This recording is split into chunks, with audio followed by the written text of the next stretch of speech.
Coach's Corner Cat fans, thanks for joining me for the start of the 2022 season. Hard to believe it's already here again. And as lots of you know, we open up tomorrow night already versus Kenton at Kenton. So as you know, they moved the start of the season a week earlier because of the expanding the playoffs.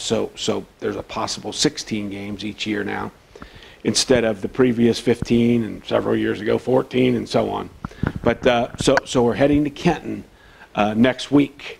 Our first 3 games are away games, so that's unusual, and we only have 4 home games this year, and next year we'll have 6.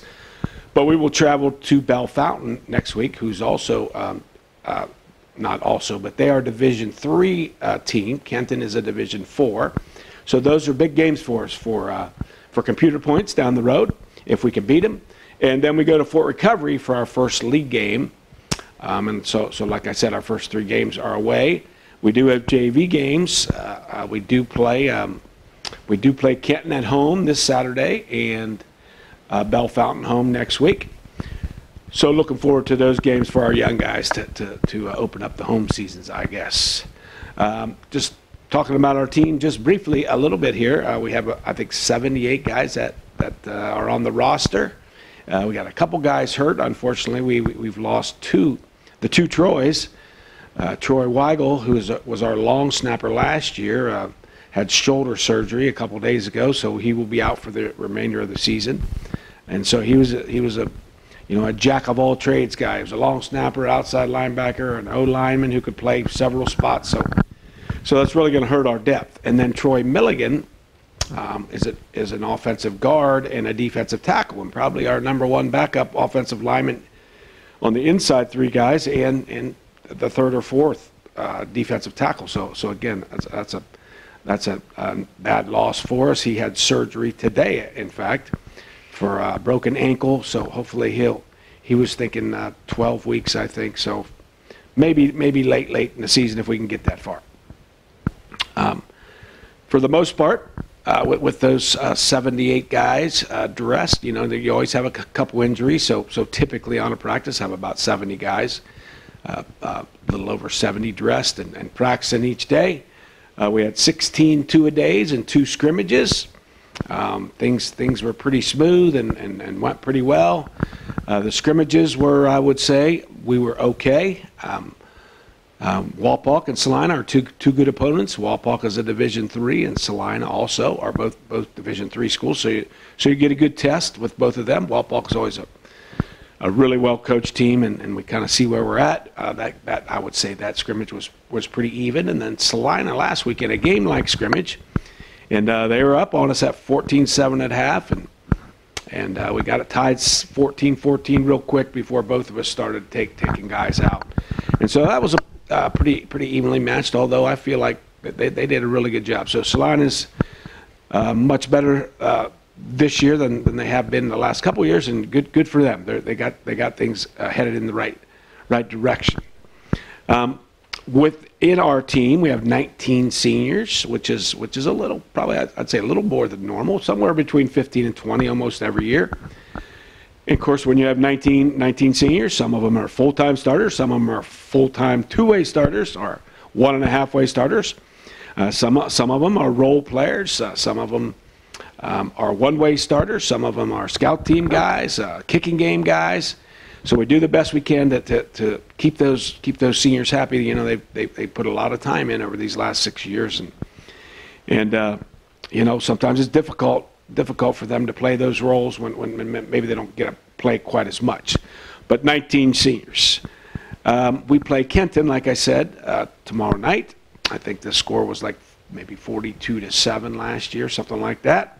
They were a really young team last year, so they have a lot of returners, although I think they did lose 3 O linemen and 2 or 3 defensive backs, but a good core of their guys are returners.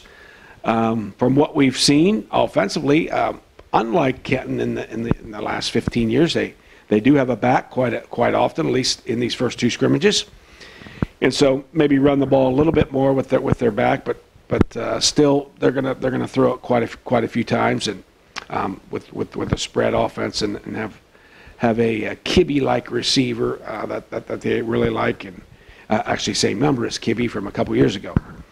Defensively, from what appears, they've changed from a 3-man front last year back to a 4-man front. So I guess we'll wait and see tomorrow night. Like I said, they have some of those guys back, and so that'll be a good challenge for us. So tomorrow night the game is at 7 o'clock. The Bell Fountain game is at 7:30. I guess I'll talk about that next week. 7 o'clock at Kenton. If you need a ticket, you need to do that online. You can go to Coldwater Athletics and find the site, or you can go right to Kenton's website and order those tickets, and it's real simple, and you can just have it right on your phone when you get to the game. I'd like to finish up with a little spotlight. I guess I'm going to take 2 seniors each week, so that'll get us right. That'll get 19 of those guys in the 10-week season. So just starting in numerical order here. Number 1, Evan Harlemer, and number 2, Blade Busher. Evan and Blade are similar-looking guys. They're both about 6'2", 100 and maybe 60 pounds, slender guys. Both play basketball, and Harley also plays baseball, so he's a 3-sport guy. They both play wide receiver, and you'll see them quite a bit tomorrow night.